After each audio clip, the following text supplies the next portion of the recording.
आपसे हम खाली जैसे सही से काम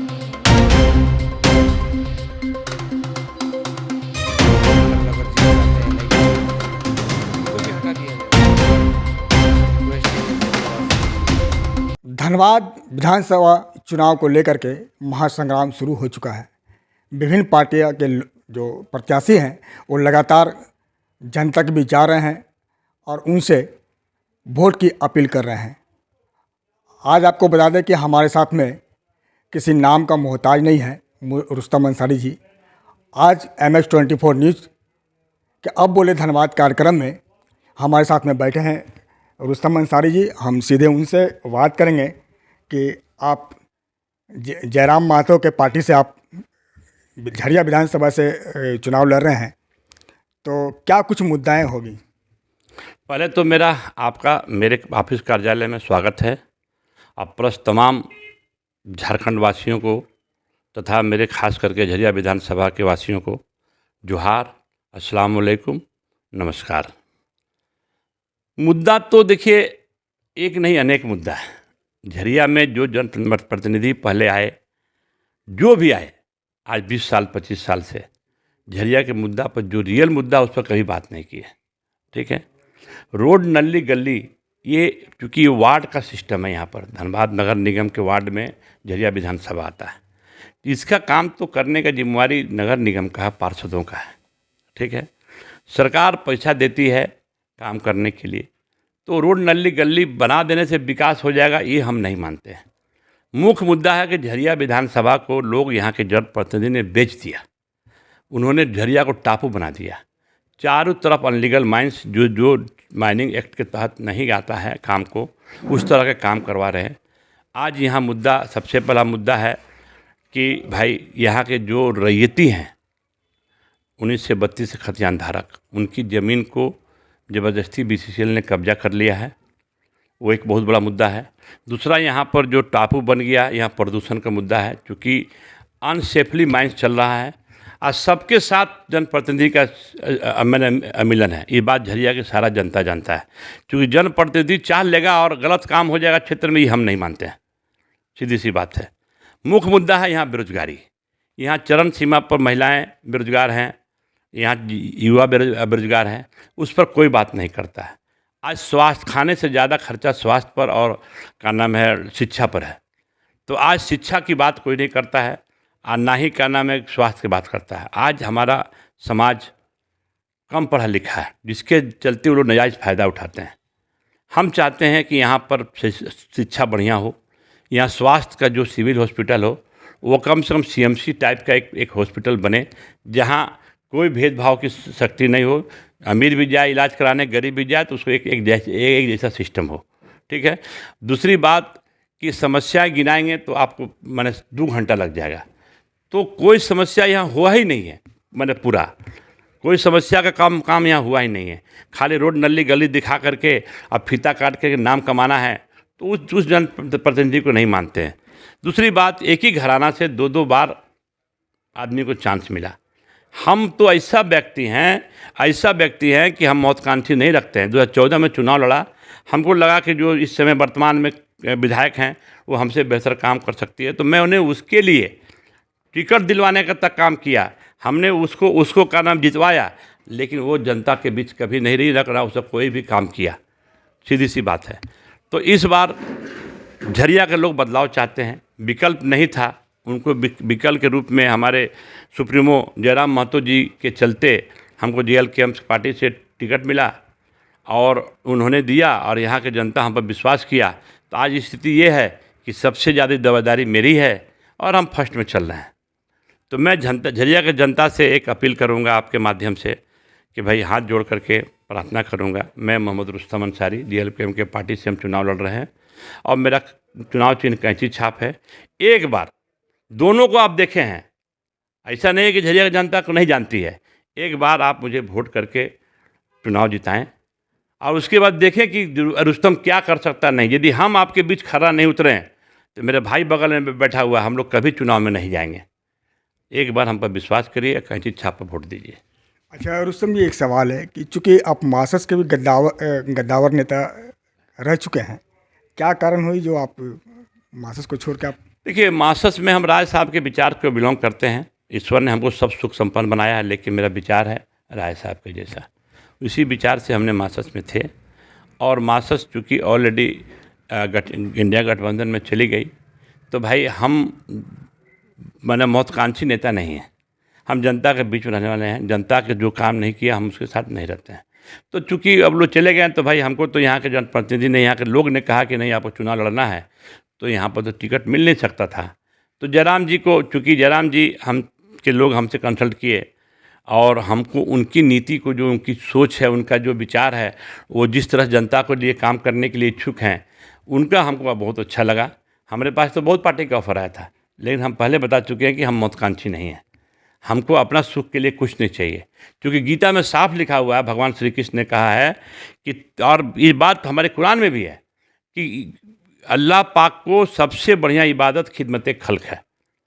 जो साफ कि जो मनुष्य में जन्म मिला है, तो आपको सेवा करना दूसरे का। ईश्वर ने साफ कहा, बोला रोटी की चिंता मत करना, रोटी या मौत कहीं भी खोज लेगा आपको, तो हम उस रोटी के पीछे क्यों भागें। तो हमारा जो मूल काम है जनता की सेवा करना, उस पर मेरा धर्म है, वही हम काम करते हैं। 75% समय हम देते हैं जनता के बीच, 25% अपने रोटी कमाने के लिए, रोटी खाने के लिए कमाते हैं। यही मेरा परम धर्म है। चूँकि समाज सेवी के नाते, चूँकि आज तो चुनाव पे आप खड़े हैं, ये तो अलग बात हो गई, लेकिन ऐसे भी समाज सेवी के नाते आपके दरबार में कई सारे लोग आते हैं फरियाद लेकर के, और आप उनका जो है समस्या का समाधान करते हैं। यदि जनता आपको अगर मौका देगी, तो क्या कुछ झरिया का विकास हो पाएगा? मैं तो कहा आपसे कि मेरा लड़ाई है बेरोजगारी, यहाँ के जो टापू बना दिया पोल्यूशन के चलते, उसके लिए, खतियानी जमीन के लिए, शिक्षा के लिए, स्वास्थ्य के लिए, ये प्रमुखता से मेरा ये मामला है। और वैसे भी महिलाओं के लिए भी मुझे काम करना है कि जैसे कैसे बेरोजगारी दूर हो, उस सब पर हम मुख्य मुद्दा हम यही लेकर चल रहे हैं। देखिए भाई, बिल्डिंग आपके पास है, सारा व्यवस्था खाने को नहीं है, तो बिल्डिंग बेकार है। तो जब आपके पास खुद का सक्षम हो जाइएगा, तो आप किसी नली को साफ़ कराना तो नगर निगम को नहीं खोजिएगा, अपने 50 रुपये दे करके साफ़ करा लीजिएगा। तो खुद आपके पास खाने को नहीं है, तो आप नली साफ़ कहाँ से कराइएगा। हम जब साफ इस मुद्दा की बात कर रहे हैं, हम प्रमुखता से इस काम को करेंगे जितना भी हो। और जनता के बोले ना कि एक अनेक समस्या हैं। विस्थापन का मुद्दा है।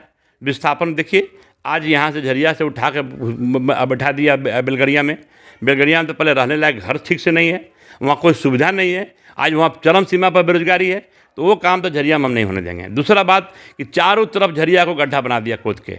मेरी एकदम प्रशासन से और CMD BCCL से एकदम डिमांड रहेगा कि जो जगह से कोयला निकाल लिया उसको भराई करो, वह या तो गांव बसाओ और नहीं तो पेड़ लगाओ। और हम के मेरे बारे में जानते हैं लोग, मैं जुनूनी आदमी हूँ। जिस काम को ठान लेंगे, हमको कोई नहीं रोक पाएगा, और उस काम को करा कर दिखाएंगे। वर्तमान जो यहाँ के जो विधायक रह चुके हैं, उनका मानना है कि कई सारे हमने विकास के काम किए हैं, क्या कहेंगे इसको लेकर? देखिए, बात ऐसा है ना, पावर एक बहुत बड़ी चीज़ है। पावर मिल जाने से हमने क्या कहा कि रोड नली गली बना है, तो रोड नली गली उनका काम थोड़े है, वो तो पार्षदों का काम है। पार्षद चूँकि ऑलरेडी नगर निगम सक्षम है यहाँ पर करने के लिए, उसका काम करा के वाह भाई कोई लूट रहा है, तो इसको हम नहीं मानते हैं। मुख्य मुद्दा पर कोई काम किया है, कोई नहीं करता है। पानी सबसे बड़ा समस्या है। पानी, अब देखिए, अब ये लोग क्या है, दोनों घराना रहता है धनबाद में, साफ बात है, आपके बीच तो रहता नहीं है। पानी यहाँ मुख्य समस्या है। तो पानी के लिए जब उनके घर में भी पानी नहीं जाएगा, जैसे मेरा घर झरिया में है, पानी यदि जनता को नहीं मिलता तो हमको भी नहीं मिलता है, तो उसका कष्ट तो हम झेलते हैं ना।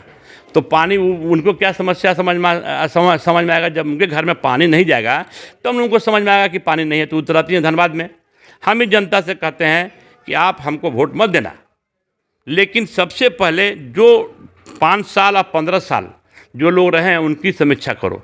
दूसरी बात कि आप वोट उसको दो जिसको आप बढ़िया से जानते हो, उसके बारे में समझो कि आपके लिए कुछ काम कर सकता है कि नहीं कर सकता है, आज जो आपके बीच रहता है कि नहीं रहता है, उसको वोट दो। लगता है कि उसमें रुस्तम भाई हमसे खड़े उतरेंगे, हमारे बीच रहते हैं, झरिया में रहते हैं, तो हम आपसे निवेदन करें कि आप हमको वोट दो। आपकी हर समस्या का समाधान नहीं किए, सिर्फ 5 साल ना, 5 साल के बाद तो फिर हम मुँह नहीं दिखाएंगे आपको। सबसे बड़ी बात है कि झरिया विधानसभा बहुत हॉट सीट है यहाँ पे, और 2 बड़ी पार्टियाँ यहाँ पे हैं, तो अपने आप को कैसे यहाँ पे देख रहे हैं? हम तो देख रहे हैं, सब हमारे पीछे चल रहा लो, सबसे आगे तो हम चल रहे हैं। और हम चल कौन चीज़, जनता चला रही है। जनता भगवान है। ये 5 साल के बाद चुनाव आता, जनता भगवान है। और जनता हमारे पास सब जाति के लोग हैं और इस बार कोई जात पात नहीं देख रहा है, कैंडिडेट देख रहा है कि भाई सबको मौका दिए, एक बार रुस्तम अंसारी को मौका दे, जो बाजार से बात आ रही है, तो इंशाल्लाह हम चुनाव जीतेंगे। हमारे चैनल के माध्यम से क्या कुछ जनता से अपील करना चाहेंगे आप? जनता से यही अपील करेंगे, फिर से दोहरा रहे हैं मेरी बात को, कि आप अपने कैंडिडेट को बढ़िया से समझिए, जानिए, बुझिए। जिसको एक बार चांस दिए हैं, यदि लगता है वो काम किया है तो आप उसको वोट दीजिए, लगता नहीं काम किया है तो एक बार रुस्तम अंसारी को वोट दीजिए। चलिए, तो आपने सुना, ये थे जयराम महतो पार्टी से झरिया विधानसभा के प्रत्याशी रुस्तम अंसारी जी। और इससे पहले भी समाज सेवी के तौर पे कई सारे काम किए हैं इन्होंने और लोगों की समस्या का समाधान किए हैं। तो आज जो है MS-24 न्यूज़ के अब बोले धन्यवाद कार्यक्रम में इन्होंने अपनी बातों को रखते हुए जनता से अपील की है। हमारे साथ यहाँ पे झरिया के जरीना खातून जी है, हम उनसे ही बात करेंगे और जानेंगे कि चूँकि रुस्तम अंसारी जी इस बार विधानसभा चुनाव के लेके खड़े हैं और किस तरह का प्रत्याशी चाहिए, क्या कुछ पिछले 5 साल में विकास हुआ है या क्या कुछ विकास के लिए लोगों की अपेक्षाएं हैं? हाँ, हम रुस्तम अंसारी को हम सपोर्ट कर रहे हैं। हमको रुस्तम अंसारी हमको बहुत अच्छा लग रहे हैं और अच्छा भी हैं भी, सबको लिए वो करते भी हैं और करते ही आ भी रहे हैं। पिछले 5 साल में क्या कुछ विकास देखने को मिला झरिया में? विकास तो देखने के लिए हमको कुछ भी नहीं मिला है, रोजगारी लोग का कुछ भी नहीं मिला है। बस वही झरिया का का लाली और ये सब भी कुछ भी सही से भी काम भी नहीं हुआ है। आपका क्या मानना है? हम ये रिक्वेस्ट करेंगे कि सबको देखें, एक बार रुस्तम अंसारी को देखा जाए। रुस्तम अंसारी अगर 5 साल अगर जीत के आते हैं, नहीं कुछ करते हैं, इनको भी हटा दिया जाएगा। मेरा रिक्वेस्ट है झरिया वासियों से, एक बार तो रुस्तम अंसारी पर देखा जाए। चलिए, तो लोकतंत्र के इस महापर्व में MS-24 न्यूज़ तमाम कोयलांचल वासियों से ये अपील करती है कि इस महापर्व में सहभागिता निभाएं और खुलकर वोटिंग करें और अच्छे प्रत्याशी चुनें ताकि अब उनके क्षेत्र का विकास हो सके। अपने सहयोगी अर्जुन के साथ राजेश कुमार, MS-24 न्यूज़, धन्यवाद।